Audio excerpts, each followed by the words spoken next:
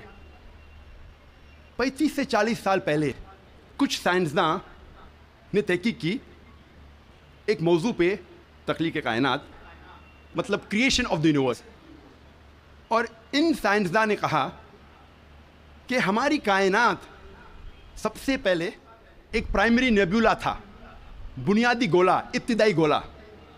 اس کے بعد there was a secondary separation, دوسری جدائی، دوسری علیحدگی، اور ایک بڑا دھماکہ ہوتا ہے بگ بینگ۔ اس کے بعد وجود میں آیا گیلیکسیز، کہکشائیں، ستارے، سیارے، چاند، سورج، اور یہ زمین جس میں ہم رہتے ہیں۔ اسے سائنسداں نے کہا بگ بینگ، بڑا دھماکہ۔ یہ جو سائنسداں نے تقریباً 40 سال پہلے ڈھونڈا کس طریقے سے کائنات وجود میں آئیں، تخلیق کائنات، قرآن مجید میں اس کا ذکر 1400 سال پہلے ہے۔ اور میں نے اس تقریر کے شروع میں ایک آیت کی تلاوت کی، سورہ انبیاء کی، سورہ نمبر 21، آیت نمبر 30، جہاں اللہ سبحانہ تعالیٰ فرماتے اولم یر الذین کفروا، کیا انکار کرنے والے یہ نہیں جانتے ان السماوات والارض کانتا رتقا ففتقناہما، کہ زمین اور آسمان ایک تھے، جڑے ہوئے تھے، اور ہم نے انہیں جدا کیا۔ یہ جو تخلیق کائنات، creation of the universe, big bang, بڑا دھماکہ، جو سائنسداں کو 40 سال پہلے پتہ چلا، قرآن مجید میں اس کا ذکر ہے 1400 سال پہلے۔ قرآن مجید میں اللہ سبحانہ تعالیٰ فرماتے ہیں سورہ فصلت میں، سورہ نمبر 41، آیت نمبر 11 اور 12 میں، کہ اللہ سبحانہ و تعالیٰ نے آسمان کی طرف دیکھ کے کہا جب وہ دھواں تھا کہ آسمان اور زمین ایک ساتھ آ جاؤ، ولنگلی اور انولنگلی، اپنے مرضی سے یا اپنے مرضی کے بنا، اور ان نے کہا کہ ہم اپنے مرضی سے ایک ساتھ آ جاتے ہیں۔ قرآن مجید میں لکھا ہے کہ آسمان سب سے پہلے دھواں تھا، عربی لفظ ہے دخان، اور آج کے سائنسداں یہ کہتے ہیں کہ کائنات بننے کے پہلے یہ آسمان دھواں تھا، انگلش میں کہتے ہیں گیس، لیکن عربی میں دخان کے معنی ہے اسموک۔ کچھ مفسرین نے ترجمہ کیا مسٹ، دھند، جو میرے حساب سے صحیح ترجمہ نہیں، کیونکہ دھند ہوتا ہے ٹھنڈا اور دھواں ہوتا ہے گرم۔ دھماکے کے بعد ہم اکثر دیکھتے ہیں گرم دھواں، دھند نہیں دیکھتے۔ تو قرآن مجید میں لکھا ہے کہ آسمان تھا دھواں، اور آج سائنس یہ کہتی ہے کہ اسموک گیس سے اور بہترین لفظ ہے۔ جو قرآن مجید میں دخان لکھا ہے وہ گیس سے اور بہترین ہے، اور scientifically smoke is a better word than gas. آپ سوچ سکتے قرآن مجید میں اس کا ذکر ہے 1400 سال پہلے۔ انسان پہلے سمجھتے تھے کہ زمین سپاٹ ہے، چپٹی ہے۔ سب سے پہلی بار اگر کوئی انسان نے یہ ثابت کیا کہ دنیا بیضوی ہے، وہ ایسا Francis Drake sun 1577 1577 when he sailed around the earth، جب سمندر پہ سفر کیے دنیا کے گول، سر فرانسس ڈریک نے ثابت کیا کہ دنیا بیضوی ہے۔ قرآن مجید میں اس کا ذکر ہے 1400 سال پہلے۔ قرآن اللہ تعالیٰ فرماتے ہیں سورہ لقمان میں، سورہ نمبر 31، آیت نمبر 29 میں، الم تری ان اللہ یولج اللیل فی النہار ویولج النہار فی اللیل، اللہ سبحانہ و تعالیٰ نے رات کو دھیرے دھیرے آہستہ آہستہ دن میں تبدیل کیا، اور دن کو دھیرے دھیرے آہستہ آہستہ رات میں تبدیل کیا۔ یہ دن کا رات اور رات کا دن آہستہ آہستہ دھیرے دھیرے تبدیل ہونا یہ ثبوت دیتا ہے کہ دنیا بیضوی ہے۔ اگر دنیا چپٹی اور سپاٹ ہوتی تو دن فوراً رات میں تبدیل ہوتا اور رات فوراً دن میں تبدیل ہوتی۔ اللہ تعالیٰ فرماتے سورہ الزمر میں، سورہ نمبر 39، آیت نمبر 5 میں، کہ اللہ سبحانہ و تعالیٰ رات کو دن پہ لپیٹتا ہے اور دن کو رات پہ لپیٹتا ہے۔ قرآن میں عربی لفظ ہے قوارہ، جس کے معنی لپیٹنا. جس طریقے سے ایک انسان پھیٹا سر پہ لپیٹتا ہے، a person coils the turban on the head، اسی طریقے سے اللہ تعالیٰ فرماتے ہیں کہ رات دن پہ لپیٹی جاتی ہے اور دن رات پہ لپیٹا جاتا ہے. یہ دن کا رات اور رات کا دن پہ لپیٹنا اسی وقت پاسبل ہے جب دنیا بیضوی ہے. اگر دنیا چپٹی اور سپاٹ ہوتی تو یہ ممکن نہ ہوتا. قرآن مجید میں اللہ تعالیٰ فرماتے ہیں سورہ نازیات میں، سورہ نمبر 79 چیپٹر 79 آیت نمبر 30 میں، وَالْأَرْضَ بَعْدَ ذَلِكَ دَحَاهَا، اور اس کے بعد اللہ سبحانہ و تعالیٰ نے زمین کو پھیلایا بچھونا جیسے. دہا کہ ایک معنی ہے پھیلانا، اور دہا کی دوسری معنی آتا ہے عربی لفظ دھویا سے، جس کے معنی ہے بیضا، جس کے معنی ہے انڈا. اور ہم جانتے ہیں کہ دنیا گول ہے، بیضوی ہے، اور ہم یہ بھی جانتے ہیں آج کہ دنیا پوری طریقے سے گول نہیں ہے. وہ اوپر اور نیچے سے from the poles it is flattened, اوپر اور نیچے سے چپٹی ہے، جسے ہم کہتے ہیں انگریزی میں جیو اسفیئریکل ان شیپ، عرضی بیضوی. اور یہ لفظ جو دہا ہے وہ عام انڈے کے لیے نہیں ہے، عام بیضے کے لیے نہیں، خصوصاً شتر مرغ کے انڈے کے لیے، شتر مرغ کے بیضے کے لیے. اور جب ہم دیکھتے ہیں شتر مرغ کا بیضا انڈا اس جیو اسفیئریکل ان شیپ، عرضی بیضوی کی شکل میں ہے. آپ سوچ سکتے ہیں 1400 سال پہلے اس کتاب میں لکھا ہے کہ یہ زمین، یہ دھرتی اس جیو اسفیئریکل ان شیپ، عرضی بیضوی شکل میں ہے. پہلے انسان یہ سوچتے تھے یہ چاندنی جو ہے، چاند کی روشنی، یہ اس کی خود کی روشنی ہے.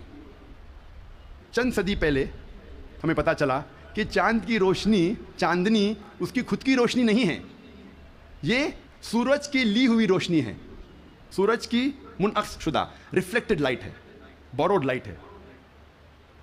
قرآن مجید میں اللہ سبحانہ تعالیٰ فرماتے ہیں سورہ فرقان میں سورہ نمبر 25 آیت نمبر 61 میں، اللہ سبحانہ و تعالیٰ نے آسمان میں برج رکھے، تاروں کے جھنڈ، اور اس میں رکھا سورج جس کے پاس خود کی روشنی ہے، سلگتا ہوا چراغ، اور رکھا چاند جس کی لی ہوئی روشنی ہے.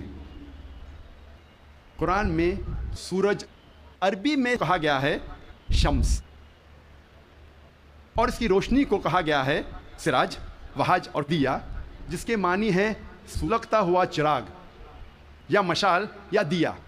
تینوں کے معنی ہیں کہ سورج کی روشنی خود کی ہے. اور چاند کو کہا گیا ہے قرآن مجید میں قمر، اور چاندنی کو کہا گیا ہے منیر یا نور. منیر مینز بوروڈ لائٹ، لی ہوئی روشنی، یا نور میننگ ریفلیکٹڈ لائٹ، منعکس شدہ روشنی، ریفلیکٹڈ لائٹ.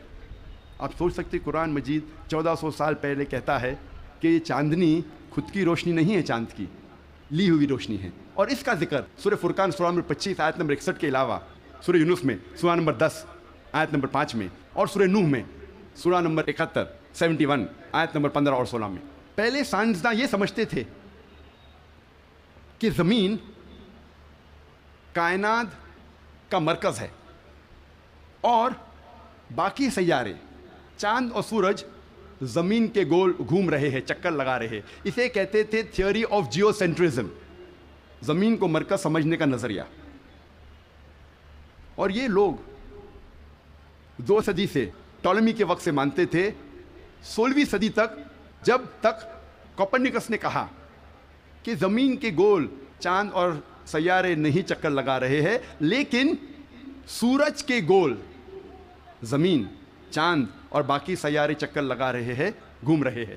اسے کہتے تھے ہیلیو سینٹرک تھیوری، مطلب سورج کا مرکز ہونے کا نظریہ. اور سن 1609 میں ایک جرمن سائنٹسٹ جس کا نام تھا یوہنس کیپلر، اس نے لکھا اپنی کتاب میں ایسٹرونوما نووا کہ صرف سیارے اور چاند سورج کے گول گھوم نہیں رہے ہیں، لیکن زمین، چاند اور سیارے، پلانٹس، سورج کے گول گھومنے کے علاوہ اپنے محور پہ گردش کر رہے ہیں. They are rotating about their own axis. اور جب میں اسکول میں تھا، میں سن 1981 میں 10ویں میں تھا، جغرافی میں نے پڑھا تھا کہ زمین، چاند اور سیارے، پلانٹس وہ چکر لگا رہے ہیں، دے ریوالونگ اینڈ روٹیٹنگ، اور اپنے محور پہ گردش کر رہے ہیں. لیکن سورج اپنے محور پہ گردش نہیں کر رہا ہے. لیکن میں نے جب قرآن کی ایک آیت پڑھی، سورہ انبیاء سورہ نمبر 21 آیت نمبر 33 میں اللہ سبحانہ وتعالیٰ فرماتے ہیں هو الذی خلق اللیل والنہار، اللہ سبحانہ و تعالیٰ نے رات اور دن بنایا. والشمس والقمر، سورج اور چاند، کل فی فلک یسبحون، وہ گھوم رہے ہیں اور اپنے محور پہ گردش کر رہے ہیں. قرآن کا لفظ یہاں ہے یسبحون. قرآن یہ کہتا ہے کہ sun and the moon are revolving, چکر لگا رہے ہیں، گھوم رہے. اس کے علاوہ یسبحون، یہ عربی لفظ یسبحون آتا ہے لفظ صباح سے، اور صباح ایک عربی لفظ ہے جو چلتے ہوئے جسم کے موومنٹ کو ڈسکرائب کرتا ہے. مثال کے طور پہ اگر میں کہوں گا کہ کوئی انسان پانی میں سباہ کر رہا ہے، اس کے یہ معنی نہیں کہ وہ پانی کے اوپر فلوٹ کر رہا ہے، اس کے معنی ہے کہ وہ پانی میں تیر رہا ہے. اگر میں کہوں گا کوئی سباہ کر رہا ہے زمین پہ، اس کا مطلب نہیں کہ وہ آدمی زمین پہ رول کر رہا ہے، اس کا مطلب ہے کہ وہ انسان زمین پہ چل رہا ہے یا دوڑ رہا ہے. اسی طریقے سے جب اللہ سبحانہ تعالیٰ یہ لفظ کا استعمال کرتے ہیں کوئی فلکی جسم کے لیے، فار اے سیلیسٹل باڈی، اس کے معنی نہیں کہ وہ فلائی ہو رہا ہے یا فلوٹ ہو رہا ہے، اس کے معنی ہے it is rotating about its own axis, وہ اپنے محور پہ گردش کر رہا ہے. آج سائنس ترقی کرنے کے بعد سائنس یہ کہتی ہے کہ آپ سورج کا عکس ٹیبل کے اوپر دیکھ سکتے ہیں ایک آلے کے ذریعے، اور پتہ لگتا ہے کہ سورج میں بلیک سپاٹس ہے، اور یہ بلیک سپاٹس تقریباً 25 دن لیتے ہیں گردش کرنے کے لیے. اس سے یہ ثابت ہوتا ہے کہ سورج تقریباً 25 دن لیتا ہے ایک گردش کرنے کے لیے. تو آج سائنس یہ تسلیم کرتی ہے کہ سورج بھی اپنے محور پہ گردش کر رہا ہے. جو میں نے اسکول میں تقریباً 28 سال پہلے پڑھا تھا کہ سورج واز اسٹیشنری، سورج گردش نہیں کر رہا ہے، تو 28 سال پہلے میں نے اسکول میں پڑھا. آج سائنس اسے تسلیم کرتی ہے، اور قرآن مجید میں اس کا ذکر ہے 1400 سال پہلے. اور آج اکثر اسکول کے سائنس کی کتاب میں اس کو انکارپوریٹ کیا جا چکا ہے. یہ نئی چیز داخل ہو چکی ہے سائنس کی کتابوں میں کہ سورج اپنے محور پہ گردش کر رہا ہے. اللہ تعالیٰ فرماتے ہیں سورہ یاسین میں سورہ نمبر 36 آیت نمبر 40 میں کہ سورج چاند کو نہیں پکڑ سکتا اور دن کو رات نہیں پکڑ سکتی. The sun cannot outstrip the moon, neither can night catch up with the day. کل فی فلک یسبحون، یہ اپنے محور پہ گردش کر رہے. اس کے معنی کہ چاند اور سورج کے جو ایکسس ہے، جو ریولیوشن کا ہے، وہ ڈفرینٹ ہے، وہ علیحدہ ہے، اسی لیے وہ آپس میں کبھی نہیں ملیں گے. آج سائنس یہ کہتی ہے کہ جو سورج کی روشنی ہم دیکھتے ہیں، it is due to a chemical reaction. یہ ایک کیمیکل ریئیکشن کے وجہ سے ہے جو کروڑوں سالوں سے چل رہا ہے، اور ایک دن یہ کیمیکل ریئیکشن بند ہو جائے گا اور سورج ختم ہو جائے گا. لیکن سائنسداں کہتے ہیں کہ اس کو اور کروڑوں سال لگیں گے، اور کروڑوں سال کے بعد یہ کیمیکل ریئیکشن بند ہوگا. یعنی سائنس یہ کہتی ہے کہ ایک وقت آئے گا جب سورج نشٹ ہو جائے گا، ختم ہو جائے گا. قرآن میں اللہ تعالیٰ فرماتے ہیں سورہ یاسین میں سورہ نمبر 36 آیت نمبر 38 میں وَالشَّمْسُ تَجْرِي لِمُسْتَقَرٍّ لَهَا، کہ سورج جا رہا ہے اپنے مستقر کی طرف. سورج جا رہا ہے اپنے ڈیسٹینیشن پہ. سورج ایک مقرر وقت کے لیے ہے. مستقر کے معنی مقرر وقت اور مقرر جگہ، اس کے دو معنی ہوتے ہیں. مستقر کے معنی کہ سورج ایک مقرر وقت کے لیے ہے اور مقرر جگہ کی طرف جا رہا ہے. یہ سائنس آج تسلیم کرتی ہے کہ سورج ایک مقرر وقت کے لیے ہے. اور سائنس یہ بھی مانتی ہے کہ سورج کائنات کے ایک نقطے کی طرف جا رہا ہے جس کا نام ہے سولر اپیکس ان دا ہرکولینز الفا لائرا، 12 میل پر سیکنڈ کی رفتار پہ. قرآن میں لکھا ہے مستقر، مقرر جگہ کی طرف. سائنس کہتی ہے دونوں معنی مستقر کے، مقرر جگہ اور مقرر وقت، دونوں الحمدللہ صحیح ہے. اور اس کا ذکر سورہ یاسین سورہ نمبر 36 آیت نمبر 38 کے علاوہ سورہ رعد میں بھی ہے، سورہ نمبر 13 آیت نمبر 2، سورہ فاطر سورہ نمبر 35 آیت نمبر 13، سورہ لقمان سورہ نمبر 31 آیت نمبر 29، اور سورہ الزمر سورہ نمبر 39 آیت نمبر 5 میں. سب جگہ کہا گیا ہے کہ سورج ایک مقرر وقت کے لیے ہے، ایک مقرر جگہ کی طرف جا رہا ہے. آج سائنس یہ کہتی ہے جو آسمان ہمارے زمین کے اوپر ہے، جسے ہم کہتے ہیں ایٹماسفیئر، وہ ایک محفوظ چھت کی طرح ہے. اور سائنسداں یہ کہتے ہیں کہ خطرناک rays like ultraviolet rays, X rays, یہ چھت، یہ ایٹماسفیئر ان خطرناک ریز کو زمین پہ آنے سے روکتا ہے، ورنہ زمین پہ جاندار چیز مٹ جائیں گی. قرآن میں اس کا ذکر ہے سورہ انبیاء میں، سورہ نمبر 21 آیت نمبر 32 میں، کہ اللہ سبحانہ و تعالیٰ نے آسمان کو ایک محفوظ چھت بنایا، اور پروٹیکٹڈ سیلنگ، اور کینوپی ویل گارڈڈ. آپ سوچ سکتے ہیں قرآن میں اس کا ذکر 1400 سال پہلے ہے، جو سائنسدان نے حال ہی میں 50 سال پہلے، 100 سال پہلے، 150 سال پہلے کہا کہ یہ ایٹماسفیئر از اے پروٹیکٹڈ سیلنگ. جب میں اسکول میں تھا تقریباً 28 سال پہلے، میں نے سائنس میں سیکھا تھا there are 3 types of matter, solid, liquid and gas. 3 قسم کے مادہ تھے، سالڈ، لکوڈ اینڈ گیس. آج سائنس یہ کہتی ہے کہ 3 مادہ، 3 اسٹیٹس آف میٹر کے علاوہ اور بھی ہے. ہم پہلے یہ سمجھتے تھے کہ آرگنائز ایسٹرونامیکل سسٹمز کے باہر، آرگنائز فلکیات کے باہر خلا تھا، ویکیوم تھا. آج سائنس کہتی ہے کیا انٹرسٹیلر اسپیس، سیارے کے بیچ مادے کے پل ہے، برجز آف میٹر ہے، جسے آج ہم کہتے ہیں پلازما، جسے سائنسداں کہتے ہیں 4th اسٹیٹ آف میٹر، 4تھی قسم مادے کی آج سائنسداں کہتے ہیں پلازما ہے. قرآن میں اس کا ذکر 1400 سال پہلے ہے، سورہ فرقان میں، سورہ نمبر 25 آیت نمبر 59 میں، 59 میں، کہ اللہ سبحانہ و تعالیٰ نے زمین اور آسمان کو بنایا اور اس کے بیچ میں ساری چیزیں بنائیں. مطلب زمین اور آسمان کے بیچ میں ویکیوم نہیں ہے. آج سائنس اسے کہتی ہے مادے کے پل، برجز آف میٹر، کہتی ہے پلازما ہے، 4th اسٹیٹ آف میٹر. اور اس کا ذکر سورہ فرقان سورہ نمبر 25 آیت نمبر 59 کے علاوہ سورہ ہجر میں، سورہ نمبر 15 آیت نمبر 85 میں، سورہ سجدہ سورہ نمبر 32 آیت نمبر 4 میں، سورہ صفات سورہ نمبر 37 آیت نمبر 5، اور سورہ احقاف سورہ نمبر 46 آیت نمبر 3 میں کئی جگہ لکھا ہے کہ اللہ سبحانہ و تعالیٰ نے زمین اور آسمان بنائے اور اس کے بیچ میں ساری چیزیں. Talking about the 4th state of matter, plasma. ایک مشہور سائنٹسٹ جس کا نام ایڈوین ہبل ہے، اس نے کہا تھا کہ کائنات پھیل رہی ہے، دا یونیورس از ایکسپینڈنگ. اور قرآن میں اللہ تعالیٰ فرماتے ہیں سورہ ذریات میں، سورہ نمبر 51 آیت نمبر 47 آیت نمبر 47 میں، کہ ہم نے یہ کائنات بنائی پھیلتی ہوئی. عربی لفظ مؤسیونا، پھیلنا. اور آج سائنس اس کو تسلیم کرتی ہے کہ ہماری کائنات پھیل رہی ہے، our universe is expanding. کئی دشمن اسلام یہ کہیں گے، جو کرٹکس آف اسلام یہ کہیں گے کہ قرآن مجید میں فلکیات کا ذکر ہونا کوئی عجوبہ نہیں، نتھنگ گریٹ، کوئی بڑی بات نہیں ہے کہ قرآن مجید میں فلکیات کا ذکر ہے، کیونکہ عرب فلکیات میں ماہر تھے. میں اس بات کو مانتا ہوں کہ عرب فلکیات میں ماہر تھے، لیکن ان سے یہ کہنا چاہتا ہوں کہ قرآن مجید نازل ہونے کے بعد کچھ صدی بعد عرب فلکیات کے میدان میں ماہر بنے. تو قرآن مجید سے عرب نے فلکیات سیکھا، نہ کہ الٹا. اب ہم ذکر کریں گے طبیعت کا. طبیعت انگلش میں کہتے ہیں فزکس. اور کئی صدی پہلے ایک نظریہ تھا جسے کہتے ہیں ایٹمزم. اور 23 صدی پہلے گریکس، پرٹیکولرلی ڈیموکریٹس، ان نے یہ ایٹمزم کے بارے میں سب سے پہلے کہا، ایٹمزم کے نظریے کے بارے میں، اور کہا کہ میٹر کے سب سے چھوٹے حصے کو کہتے ہیں ایٹم، مادہ کے سب سے چھوٹے حصے کو کہتے ہیں ذرہ.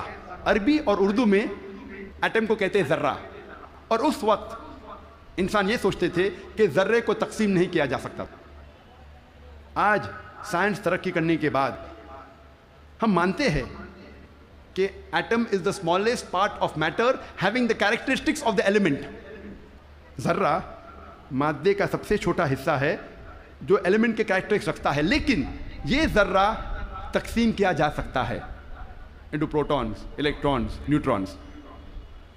قرآن مجید میں ذرے کا ذکر ہے تو لوگ سمجھیں گے قرآن مجید آؤٹ ڈیٹڈ ہے، یہ پرانی کتاب ہے. ذرے کا ذکر ہے، اب یہ آؤٹ ڈیٹڈ ہے.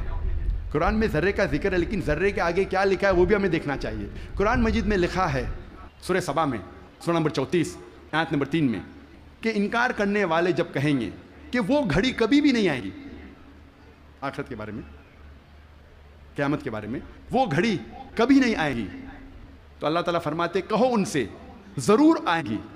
اللہ کی مرضی سے، جس کے پاس علم غیب ہے، جس کے علم میں چھوٹا سا ذرہ زمین اور آسمان میں، اور اس چیز جو ذرے سے چھوٹی ہے اور بڑی ہے اس کا علم بھی اس کی کتاب میں محفوظ ہے۔ تو قرآن مجید میں لکھا ہے کہ ذرے برابر چیز کا علم ہے اللہ کے پاس، اور ذرے سے چھوٹی چیز اور بڑی چیز کا علم بھی ہے۔ اور یہ انفارمیشن، یہ خبر دہرائی گئی ہے سورہ یونس میں، سورہ نمبر 10 آیت نمبر 61 میں، کہ اللہ سبحانہ و تعالیٰ کے علم میں ہے ذرے جیسی چیز جو آسمان اور زمین پہ ہے، اور وہ چیز جو ذرے سے بھی چھوٹی ہے اور ذرے سے بڑی ہے اس کی کتاب میں محفوظ ہے۔ تو قرآن آؤٹ ڈیٹڈ نہیں ہے، قرآن اپ ٹو ڈیٹ ہے۔ قرآن پرانی کتاب نہیں، بٹ الحمدللہ جدید کتاب ہے۔ اب ہم ذکر کریں گے واٹر سائیکل کے بارے میں، پانی کے چکر کے بارے میں۔ ہم جو اسکول میں پڑھتے ہیں واٹر سائیکل کے بارے میں، پانی کے چکر کے بارے میں، سب سے پہلے اس جدید پانی کے چکر کا ذکر کیا تھا سر برنارڈ پیلیسی نے سن 1580 میں۔ اور ہم جانتے ہیں، ہم نے اسکول میں پڑھا ہے کہ water evaporate from the ocean, پانی سمندر سے بھاپ بن کے اوپر جاتا ہے، جڑ کے بادل بنتا ہے، بادل جڑتے ہیں اور اندرونی حصے میں ہوا کے ذریعے جاتے ہیں، پھر ان کی تقسیم ہوتی ہے اور پانی بادل سے برستا ہے۔ بارش برسنے کے بعد یہ پانی نہر بن کر، اسٹریم بن کے، لیک بن کے پھر سے جاتا ہے سمندر میں، اور یہ پانی کا چکر کمپلیٹ ہوتا ہے۔ پہلے لوگ کو 16ویں صدی کے پہلے اس کا علم نہیں تھا۔ 7 صدی قبل مسیح تھیلز آف ملیٹس نے کہا تھا یہ بارش کیسے آتی تھی؟ یہ جو اوشن کا سپرے ہے، سپرے آف دی اوشن، ہوا سے اٹھاتی تھی اور اندرونی حصے میں بارش جیسے برساتی تھی۔ یہ لوگ سمجھتے تھے بارش اس طریقے آتی تھی۔ لوگ کو یہ نہیں پتا تھا کہ زمین کے نیچے جو پانی ہے وہ کیسے جمتا تھا۔ کئی نظریات تھے۔ لوگ پہلے سوچتے تھے کہ یہ ہوا کا دباؤ پانی پہ، سمندر پہ، پانی کو زمین سے نیچے لے جاتا تھا اور اس طریقے سے زمین کے نیچے پانی آتا تھا۔ لوگ پہلے یہ سمجھتے تھے at the time of Pluto کے وقت کہ یہ پانی ایک خفیہ راستے سے واپس جاتا تھا سمندر کی طرف، سمندر میں secret passage, the great abyss known as the Tartarus at the time of Pluto. ایک خفیہ راستے سے پانی زمین کے نیچے سے جاتا تھا سمندر میں، اسے کہتے تھے گریٹ ایبس ٹارٹرس۔ اور یہ لوگ سمجھتے تھے 16ویں صدی تک۔ 18ویں صدی میں ڈیسکارٹس بھی اس بات کو تسلیم کرتا تھا، اور 19ویں صدی میں ایرسٹوٹل کا نظریہ بھی لوگ سمجھتے تھے صحیح ہے کہ viper was picked up and it condensed in mountain caverns which gave rise to underground lakes which was the source of water for the springs۔ یہ پانی کی بھاپ پہاڑ میں جم جاتی تھی اور پھر زمین کے نیچے بنتے تھے تالاب جو سپرنگز کو پانی دیتے تھے۔ یہ تالاب، انڈر گراؤنڈ تالاب جو ہے، سپرنگز کو پانی دیتے تھے۔ آج ہم جانتے ہیں یہ جو زمین کے نیچے پانی ہے، یہ اصل میں جب بارش کا پانی گرتا ہے زمین پہ جو کریکس ہوتے ہیں اور سورسز کے ذریعے، کریکس کے ذریعے یہ پانی نیچے جاتا ہے۔ قرآن مجید میں اس کا ذکر ہے سورہ الزمر میں، سورہ نمبر 39 آیت نمبر 21 میں۔ اللہ سبحانہ و تعالیٰ آسمان سے پانی برساتا ہے اور زمین میں جس میں کریکس ہے اس کے ذریعے زمین میں پانی دیتا ہے، اور جو بوئی ہوئی زمین ہے وہ رنگ برنگی ہو جاتی ہے۔ It brings various colours of sown field. اللہ تعالیٰ فرماتے ہیں سورہ روم میں، سورہ نمبر 30 آیت نمبر 24 میں، کہ اللہ سبحانہ و تعالیٰ آسمان سے بارش برساتا ہے اور مری ہوئی زمین میں جان ڈالتا ہے۔ اللہ تعالیٰ فرماتے ہیں سورہ مومنون میں، سورہ نمبر 23 آیت نمبر 18 میں، کہ اللہ سبحانہ و تعالیٰ پانی آسمان سے برساتے ہیں اور اس پانی کو جما سکتے ہیں اور اس پانی کو بہا سکتے بھی ہے، بہانے پہ قادر ہے۔ اللہ can store the water as well as drain it. قرآن میں ذکر آتا ہے سورہ طارق میں، سورہ نمبر 86 چیپٹر 86 آیت نمبر 11 میں، وَالسَّمَاءِ ذَاتِ الرَّجْ، that heaven which returns، وہ آسمان جو واپس دیتا ہے۔ ایک معنی وَالسَّمَاءِ ذَاتِ الرَّجْ کی ہے کہ جو ڈینجرس ریز ہے، ultraviolet rays, X rays, جو زمین پہ آنے کے پہلے آسمان اسے واپس پھینک دیتا ہے اس طرف۔ اس کے علاوہ یہ جو پانی کا بھاپ ہے، واٹر ویپرائز ہوتا ہے، بادل میں بنتا ہے اور پھر سے یہ آسمان اس پانی کو زمین پہ برساتا ہے۔ وَالسَّمَاءِ ذَاتِ الرَّجْ۔ اللہ تعالیٰ فرماتے ہیں سورہ الحجر میں، سورہ نمبر 15 آیت نمبر 22 میں، وی کاز فیکنڈیٹنگ ونڈز، ہم ہوا کے ذریعے بادل کو بھوجل کرتے ہیں. عربی لفظ لواقی، لقا سے آتا ہے، جس کا معنی ہے ٹو امپریگنیٹ، ٹو فیکنڈیٹ، برآور کرنا، بوجھل کرنا. ہوا بادل کو پولن گرینز کے ذریعے بوجھل کرتی ہے. It impregnates the cloud. اور دوسری وجہ ہے کہ بادل جب آپس میں ملتے ہیں دے کنڈینس، اس کے بعد پانی برستا ہے. قرآن میں اللہ تعالیٰ فرماتے ہیں سورہ نور میں، سورہ نمبر 24 آیت نمبر 43 میں، 43 میں، اللہ سبحانہ و تعالیٰ ہوا کے ذریعے بادل کو چلاتے ہیں، لے جاتے ہیں، جینٹلی پشز دا کلاؤڈس. پھر یہ بادل آپس میں جڑتے ہیں، بڑے ہو جاتے ہیں، اس کے بعد پانی بادل سے برستا ہے.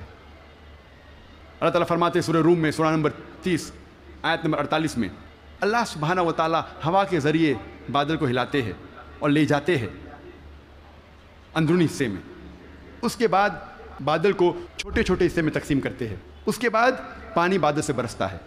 قرآن مجید میں پانی کے چکر کے بارے میں گہرائی سے ذکر ہے، تفصیل سے ذکر ہے کئی جگہ. سورہ اعراف میں، سورہ نمبر 7 آیت نمبر 57 میں، سورہ رعد سورہ نمبر 13 آیت نمبر 17 میں، سورہ فرقان سورہ نمبر 25 آیت نمبر 48 اور 49 میں، سورہ فاطر سورہ نمبر 35 آیت نمبر 9 میں، سورہ یاسین سورہ نمبر 36 آیت نمبر 34 میں، سورہ جاسیہ سورہ نمبر 45 آیت نمبر 5 میں، سورہ قوف سورہ نمبر 50 آیت نمبر 9 اور 10 میں، سورہ واقعہ سورہ نمبر 56 آیت نمبر 68 to 70، سورہ ملک سورہ نمبر 67 آیت نمبر 30، سورہ طارق سورہ نمبر 86 آیت نمبر 11. کئی آیتیں ہیں قرآن مجید میں جو تفصیل کے ساتھ ذکر کرتے ہیں پانی کے چکر کے بارے میں. صرف پانی کے چکر کے بارے میں اگر ذکر کرے گھنٹوں تک تقریر دے سکتے ہیں، صرف قرآن مجید میں پانی کے چکر کا ذکر. اب ہم تذکرہ کریں گے ارضیات کے بارے میں، جیولوجی. آج ماہرین ارضیات، جیولوجسٹ یہ کہتے ہیں کہ زمین کا ریڈیس نصف قطر، ریڈیس اردو میں کہتے ہیں نصف قطر، وہ تقریباً 3750 میل ہے. اور جو اندرونی حصہ ہے زمین کا وہ سیال ہے، لکوڈ ہے، ہاٹ لکوڈ، گرم سیال، اور اس میں کوئی جاندار چیز جی نہیں سکتی. لیکن اوپر کا حصہ ہے وہ سالڈ ہے، وہ ٹھوس ہے. اور اوپر جو سپرفیشل ارتھ کرسٹ ہے، زمین کی سطح، ارتھ کرسٹ، یہ بہت پتلی ہے، تقریباً 1 سے 30 میل پتلی، صرف 1% سے کم. اور بہت سے امکان ہے کہ یہ زمین کی سطح ہل جائیں گی، ارتھ کرسٹ ول شیک. آج سائنسداں یہ کہتے ہیں due to the folding phenomena it gives rise to mountain ranges. ایک فولڈنگ فینومینا ہے جس سے پہاڑ پیدا ہوتے ہیں، اور اس پہاڑ کی وجہ سے زمین کی سطح کو استحکام ملتا ہے، اسٹیبلٹی ملتی ہے. قرآن مجید میں اللہ تعالیٰ فرماتے ہیں سورہ نبا میں، سورہ نمبر 78 آیت نمبر 6 اور 7 میں، ہم نے زمین بچھائی ہے، والجبال اوتادا، اور پہاڑ کو اوتاد جیسا بنایا ہے. اوتاد عربی میں کہتے ہیں کھوٹے کو، ٹینٹ پیگز، سٹیکس میں ہو. اور ہم جانتے ہیں جب ٹینٹ پیگ کو زمین میں ہم ڈالتے ہیں، جب کھوٹے کو زمین میں ڈالتے ہیں تو اکثر حصہ زمین کے نیچے گڑ جاتا ہے، اوپری حصہ بہت کم رہتا ہے، 10% سے کم. جس طریقے سے آئس برگ پانی میں، برف کا گولا آئس برگ جو پانی میں دیکھتے ہیں صرف 10% پانی کے اوپر ہے، 90% سے زیادہ پانی کے نیچے. اسی طریقے سے پہاڑ، جو اوپری حصہ ہم پہاڑ کا دیکھتے ہیں وہ کھوٹے جیسا ہے، میخو جیسا ہے، ٹینٹ پیگ جیسا ہے. اوپر کا حصہ بہت چھوٹا ہے، اکثر تقریباً 90% زمین کے نیچے ہے. اور اس کی وجہ ہے کہ زمین کو استحکام، اسٹیبلٹی دیتا ہے.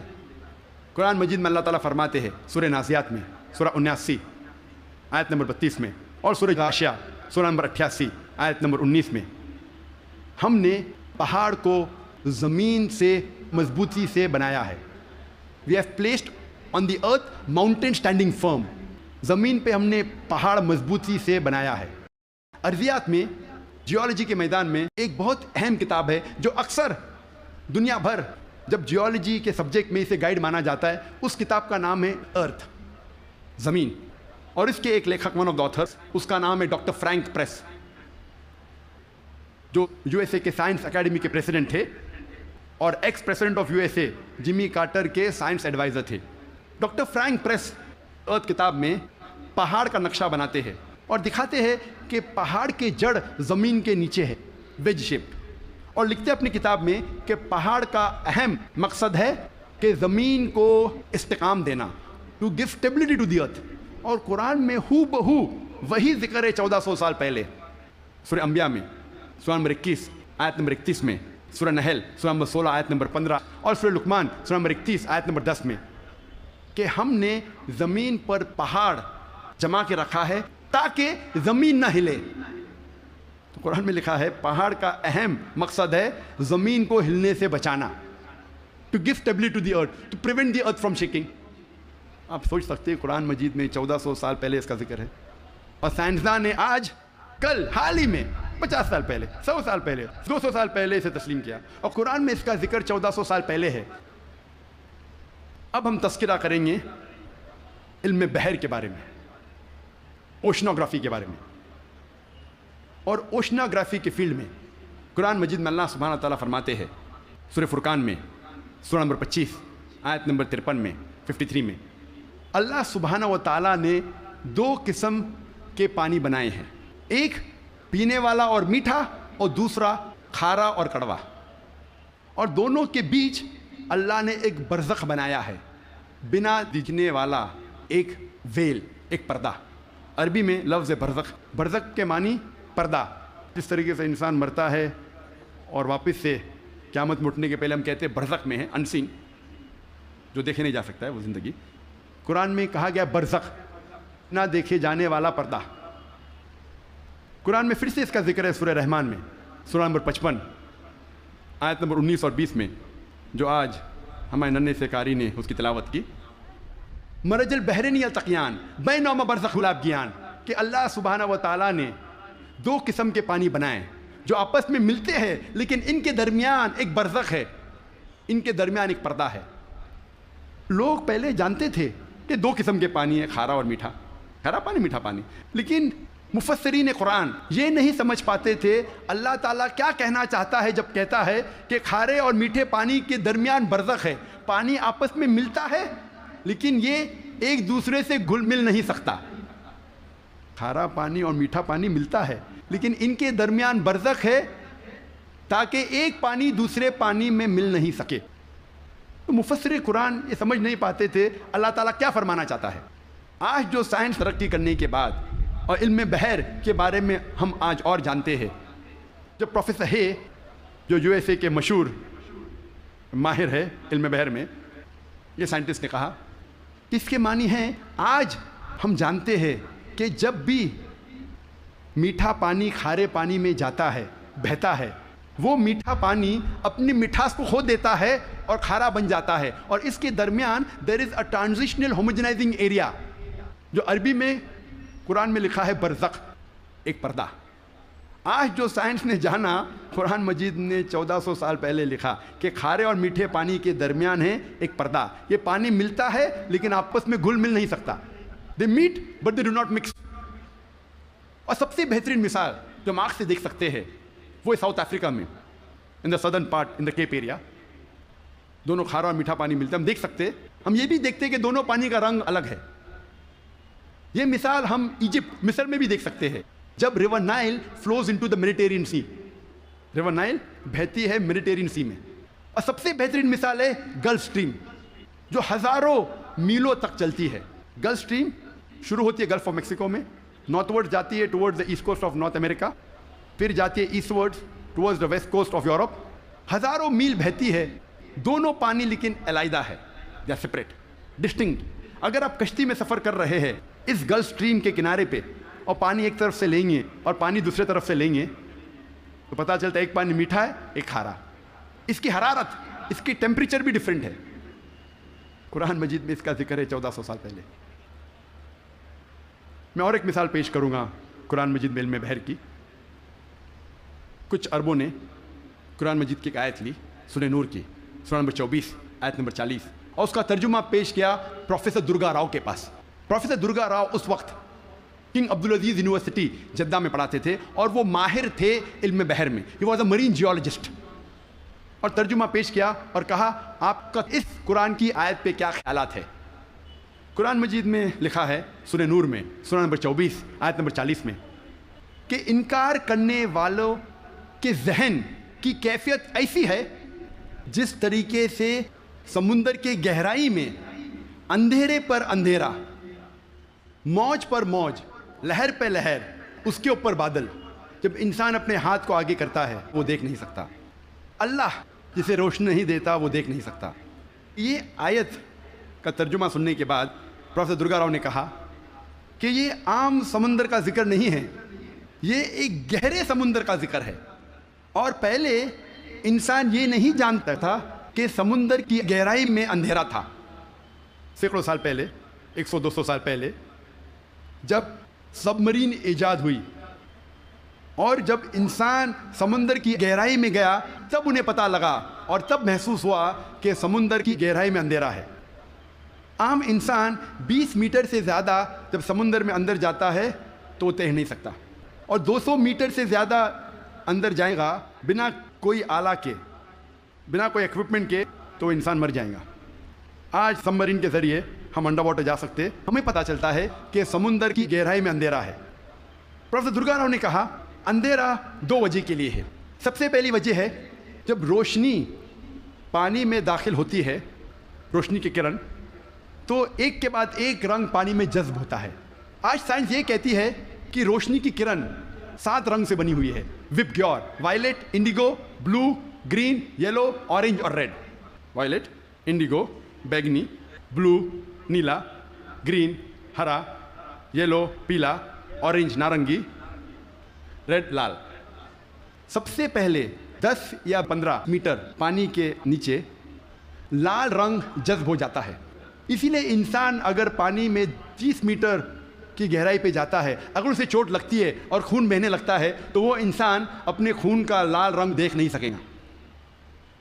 30 سے 50 میٹر جذب ہوتا ہے نارنگی رنگ، 50 سے 100 میٹر کے درمیان پانی کے نیچے جذب ہوتا ہے پیلا رنگ، 100 سے 200 میٹر کے درمیان جذب ہوتا ہے ہرا رنگ، اور 200 میٹر کے بعد پانی کے نیچے جذب ہوتا ہے نیلا رنگ، اور اس کے نیچے پورا اندھیرا ہے۔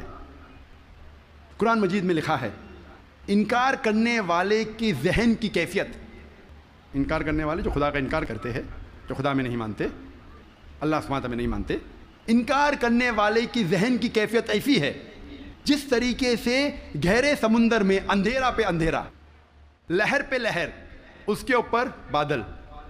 دوسری وجہ اندھیرے کی ہے، پروفیسر درگا راؤ کہتے ہیں، وہ ہے بادل۔ جب سورج کی روشنی آتی ہے کئی بار بادل اس روشنی کو جذب کر لیتا ہے، اس لیے بادل کے نیچے ہم دیکھتے ہیں اندھیرا، اور جو روشنی بادل کے ذریعے جذب نہیں ہوتی اور جب سمندر میں جاتی ہے، کئی بار جو سمندر کے اوپر لہریں ہیں وہ لائٹ ریز کو ریفلیکٹ کرتی ہے، اور جو لائٹ ریز، جو روشنی کی کرن ریفلیکٹ نہیں ہوتی وہ سمندر میں داخل ہوتی ہے، اور جیسے میں نے کہا ایک رنگ کے بعد ایک رنگ جذب ہوتا ہے۔ لیکن قرآن مجید میں لکھا ہے انکار کرنے والے کی ذہن کی کیفیت ایسی ہے جس طریقے سے گہرے سمندر میں اندھیرے پہ اندھیرا، لہر پہ لہر۔ اس کی کیا معنی؟ لہر پہ لہر۔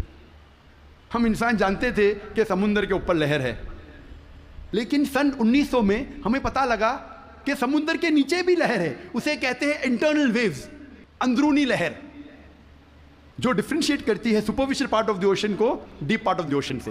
یہ اندرونی لہر تقسیم کرتی ہے سمندر کو اوپری سے اور اندرونی حصے میں۔ اوپری حصہ superficial part is lit up and warm, گرم ہوتا ہے اور اس میں روشنی ہوتی ہے۔ جو گہرا بھاگ ہوتا ہے سمندر کا وہ اندھیرا ہوتا ہے اور ٹھنڈا ہوتا ہے۔ یہ انٹرنل ویوز، اندرونی لہر، ہمیں پتہ چلی تقریباً 110 سال پہلے۔ قرآن میں لکھا ہے لہر پر لہر، یعنی اندرونی لہر کے اوپر ہے سپرفیشل ویوز۔ اسی لیے مچھلیاں بھی جب گہرائی میں جاتی ہے وہ دیکھ نہیں سکتی، اپنی خود کی روشنی لے جاتی ہے، due to chemical reaction مچھلی خود کی روشنی کے ذریعے دیکھ سکتی ہے گہرے اندھیرے میں۔ پروفیسر درگا راؤ نے کہا کہ یہ کتاب قرآن مجید انسان کی لکھی ہوئی کتاب ہو ہی نہیں سکتی، اور پروفیسر درگا راؤ نے کہا یہ کتاب خدا کی طرف سے ہے۔ جی خوش آمدید دوستو، امید کرتا ہوں ویڈیو آپ نے پوری دیکھی ہوگی اور آپ کو پسند بھی آئی ہوگی۔ قرآن کیا ہے بھائیو دوستو؟ تو قرآن اللہ تعالیٰ کی وہ عظیم و شان کتاب ہے جو کہ رمضان میں نازل ہوئی، جو کہ اللہ تعالیٰ کی آخری کتاب ہے اور جس کی حفاظت کی ذمہ داری اللہ تعالیٰ نے لی ہے۔ قرآن میں اللہ تعالیٰ فرماتے ہیں شہر رمضان الذی انزل فیہ القرآن ھدی للناس وبینات من الھدی والفرقان، شہر رمضان الذی انزل فیہ القرآن ھدی للناس وبینات من الھدی والفرقان۔ اسی طرح دوسری جگہ اللہ تعالیٰ فرماتے ہیں انا انزلناہ فی لیلۃ القدر، ہم نے قرآن کو لیلۃ القدر میں اتارا۔ تو یہاں پر ایک بات میں کہوں تو یہاں پر تو پھر تعارض آتا ہے کہ قرآن میں اللہ تعالیٰ فرماتے ہیں کہ ہم نے جو ہے نا اس کو رمضان میں نازل کیا، دوسری جگہ آتا ہے کہ ہم نے لیلۃ القدر میں نازل کیا۔ تو اس میں کوئی تعارض نہیں، کیونکہ رمضان المبارک میں ہی لیلۃ القدر کا جو ہے نا وہ رات آتی ہے، اور وہ رمضان المبارک کے آخری عشرے میں تاک راتوں میں جو ہے نا مسلمان اس کو ڈھونڈتے ہیں، اور اس میں جو ہے نا اس کا جو ہے نا ذکر جو ہے نا وہ اس میں آ جاتا ہے۔ تو بھائیو دوستو، اللہ تعالیٰ نے انسانوں کی ہدایت کے لیے قرآن کریم بھیجا، اور قرآن کریم پر عمل کرنا ایسا ہے کہ انسان اپنی آخرت کی زندگی اس کے اوپر سنوار سکتا ہے۔ اسی قرآن میں آپ کی زندگی کے تمام اصول اور آپ کی اس دنیاوی زندگی میں جتنے بھی مسائل ہیں اور آپ کے جتنے بھی مشکلات ہیں، ان سب کا حل اس قرآن میں موجود ہے۔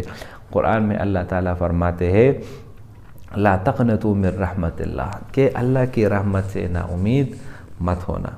ہم انسان جب اللہ کی رحمت سے جو ہے نا، جو وہ بدبخت انسان ہوگا جو اللہ کی رحمت سے نا امید ہو جاتا ہے اور خودکشی کر لیتا ہے۔ ابھی کچھ ایک مہینے پہلے کی واقعہ ہے کہ صوابی کے علاقے میں ایک آدمی نے اپنے 4 بچوں کو ذبح کیا اور اس کے بعد خودکشی کر لی۔ یا قرآن سے جب بھی آپ دور ہوں گے اور قرآن کی تعلیمات سے جب بھی آپ دور ہوں گے تو آپ ایسے ہی واقعات کا شکار ہوں گے۔ قرآن میں اللہ تعالیٰ فرماتے ہیں یا ایھا الذین آمنوا لا تقتلوا اولادکم خشیۃ املاق، بھوک کے ڈر سے اپنے اولاد کو قتل نہ کرو، نحن نرزقکم وایاکم، ہم آپ کو بھی رزق دیتے ہیں اور ان کو بھی رزق دیتے ہیں۔ رزق کا وعدہ اللہ تعالیٰ نے کیا ہے، لہذا جو مسلمان رزق کی تنگی کی وجہ سے اپنی اولاد کو قتل کرتا ہے سب سے بڑا مجرم اور سب سے بڑا گناہگار ہے۔ اللہ تعالیٰ ہمیں ایسی حالات سے بچائے۔ تو یہاں پر ڈاکٹر ذاکر نائک کا جو بیان آپ نے سنا بہت بہترین رہا اور بہت زبردست۔ اسی طرح ایک دوسری بات میں آپ کو بتا دوں کہ بہت سارے لوگوں کا خیال ہے کہ قرآن اور سائنس کی آپس میں نہیں بنتی، کیونکہ جہاں قرآن ایک چیز کہتا ہے سائنس دوسرا کہتا ہے۔ تو بھائیو دوستو، ہمارے لیے دلیل سائنس نہیں ہے، ہمارے لیے دلیل قرآن ہے، اور ایسی بہت ساری باتیں ہیں جو 100 سال 200 سال پہلے لوگ نہیں جانتے تھے، اب جا کر قرآن کی بات سائنس جو ہے نا وہ ثابت کرتے ہیں کہ ہاں واقعی یہ بات بالکل ٹھیک ہے۔ مثال کے طور پر رسول اللہ صلی اللہ علیہ وسلم کا معجزہ، جب چاند 2 ٹکڑے ہوئے کفار کے جو انہوں نے یہ معجزہ طلب کیا، رسول اللہ صلی اللہ علیہ وسلم نے آپ کے اشارے پر وہ چاند 2 ٹکڑے ہوئے۔ ابھی سائنسدانوں نے ریسرچ کی ہے کہ بالکل جو چاند ہے اس میں دراڑ ہے، اور واضح دراڑ اس میں جو ہے نا وہ دیکھا جا سکتا ہے۔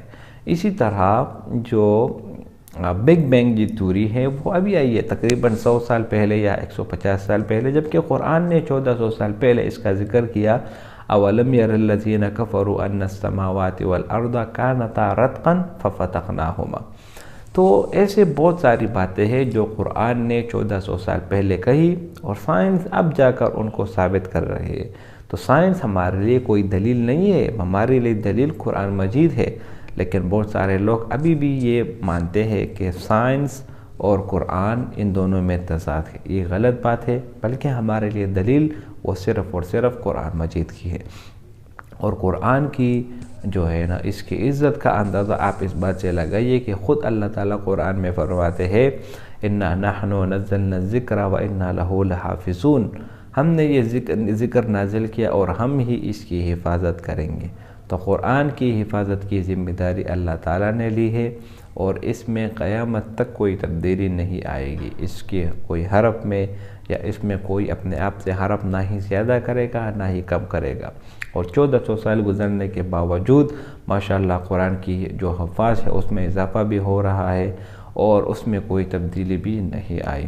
اسی طرح ہم انسان کو اگر اس دنیا میں کوئی چیز حرام ہے یا حلال ہے تو وہ بھی قرآن نے بتا دی ہے، اور اسی طرح اس دنیا میں ہمارے لیے زندگی گزارنے کا جو بہترین نمونہ ہے وہ بھی اللہ تعالیٰ نے قرآن میں ہی بتا دی ہے۔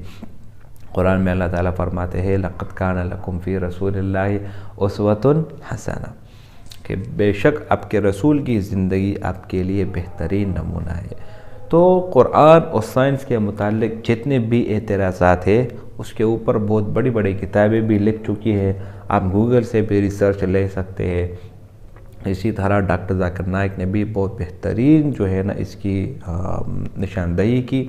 بیان تو بہت بڑا بہت لمبا تھا، لہٰذا آپ کو اگر ٹائم ملے تو اس کے علاوہ اور بھی بہت سارے ایسے مواد ہیں جس میں قرآن اور سائنس وغیرہ کا موازنہ کیا گیا ہے۔ امید کرتا ہوں ویڈیو آپ کو پسند آئی ہوگی۔ اگر ویڈیو آپ کو پسند آئے تو اس چینل کو سبسکرائب کریں۔ بہت شکریہ۔